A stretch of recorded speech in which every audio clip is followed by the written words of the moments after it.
कहानी सुंदरवन के एक जंगल की है। उस जंगल में टुनटुनी चिड़िया एक पेड़ पर अपना घोंसला बनाकर रहा करती थी। उसके पास वाले पेड़ पर कड़कनाथ कौआ अपने परिवार के साथ रहा करता था। उसका एक बेटा था कालू कौआ। वो बहुत ही आलसी था। कुछ दिन पहले ही टुनटुनी चिड़िया ने एक अंडा दिया था और आज उस अंडे में से एक नन्ही चिड़िया बाहर आती है। आज मेरा माँ बनने का सपना पूरा हो गया। मेरी बेटी कितनी मासूम है, मैं इसे कभी भी कोई परेशानी नहीं होने दूंगी। इसी तरह कुछ दिन गुजर जाते हैं। एक दिन टुनटुनी चिड़िया भोजन की तलाश में जा रही थी। तभी कालू कौआ उसके घोंसले के पास आता है। अरे कालू भैया, अच्छा हुआ जो तुम आ गए। मैं अभी आपके पास ही आने वाली थी। क्यों, क्या हुआ?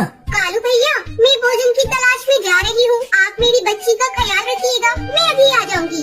ठीक है बहन, तुम जाओ, मैं तुम्हारे बच्चे का ख्याल रखूंगा। लेकिन आते समय मेरे लिए भी भोजन लेते आना। हाँ हाँ कालू भैया, आप चिंता मत करिए, मैं जरूर लेती आऊंगी आपका भी भोजन। इतना कहकर टुनटुनी चिड़िया भोजन की तलाश में चली जाती है। कालू कौआ चिड़िया की बेटी की देखभाल करने लगता है। थोड़ी देर बाद जब टुनटुनी भोजन लेकर आती है। कालू भैया, आपका बहुत बहुत धन्यवाद जो आपने मेरी बच्ची की देखभाल की। ये लीजिए, मैं आपके लिए भी भोजन लेकर आई हूँ। ठीक है टुनटुनी चिड़िया, अब तुम अपनी बच्ची का ख्याल रखो, मैं अपने घर जा रहा हूँ। इस तरह टुनटुनी चिड़िया रोज भोजन लेकर आती और कालू बैठा बैठा ही खाता है। धीरे धीरे कई महीने गुजर जाते हैं और बारिश का मौसम शुरू हो जाता है। तब एक दिन टुनटुनी चिड़िया कहती है, मैं इस बारिश से अपनी बेटी को कैसे बचाऊं? मेरी बेटी इस बारिश में भीग रही है। मैं कालू के पास जाकर मदद मांगती हूँ, शायद कालू मेरी मदद करे। टुनटुनी चिड़िया कालू के पास जाती है।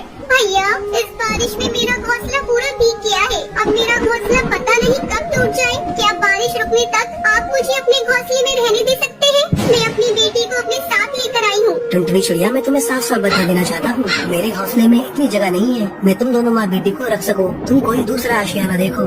टुनटुनी चिड़िया मन मटोस कर वहाँ से चली जाती है। धीरे धीरे बारिश तेज हो रही थी।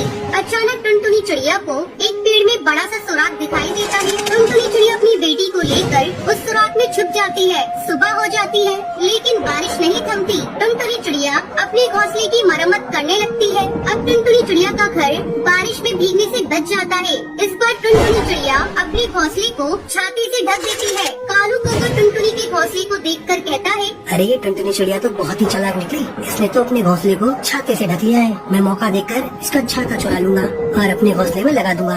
एक दिन जब टुनटुनी चिड़िया अपनी बेटी के साथ भोजन की तलाश में गई थी, तब कालू कौआ टुनटुनी चिड़िया के छाते को चुरा लेता है और उसे अपने घोंसले में लगाने लगता है। तभी भुल्ला चील वहाँ आ जाता है और वो कालू से छाता छीन लेता है।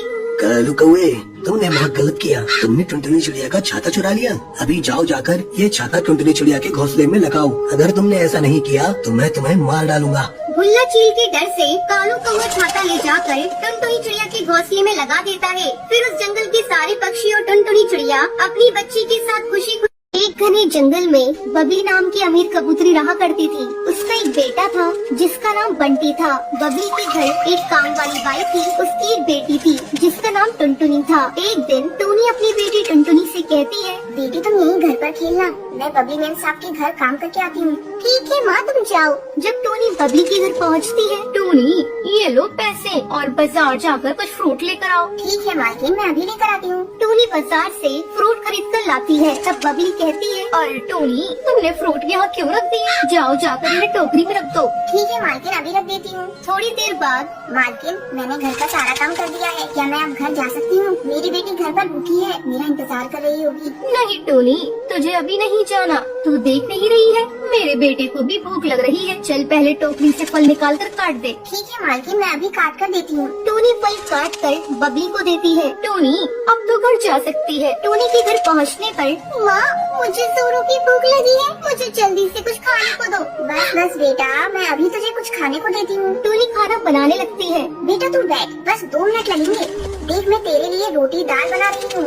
हाँ माँ, जल्दी से बनाओ, मुझसे भूख बर्दाश्त नहीं हो रही है। टूनी टुनटुनी को खाना लाकर देती है। अगले दिन जब टोनी अपनी मालकिन के घर जाती है, टोनी, कल जो तू सेब लाई थी वो सारे सड़े हुए थे। मैं सेब के पैसे तेरी पगार से काट लूंगी। लेकिन मालकिन मैं तो सब अच्छे लाई थी। तो ये क्या है, तू इसे अपने घर ले जा और अपनी बेटी को खिला देना। मालकिन एक तो मेरी पगार कम है और ऊपर से आप काट रही हैं। मुझ गरीब के साथ ऐसी नाइंसाफी मत कीजिए। एक तो इतनी कम पगार में हम लोगों को बड़ी मुश्किल से 2 वक्त की रोटी मिलती है और ऊपर से आप पैसे काट लेगी तो हम पूरे महीने कैसे खाएंगे। तो नहीं पैसे कमाने पड़ते हैं, पेड़ पर नहीं लगते हैं। इन्हें कमाने के लिए दिन भर मेहनत करनी पड़ती है। तभी बबली का बेटा बंटी वहाँ आता है। माँ आज मैं पिज्जा खाऊंगा, मेरे लिए पिज्जा ऑर्डर कर दो। ठीक है बेटा, मैं अभी ऑर्डर कर देती हूँ। मालकिन बच्चों को घर का बना खाना खिलाया करें। भारी खाना बच्चों की सेहत के लिए अच्छा नहीं होता है।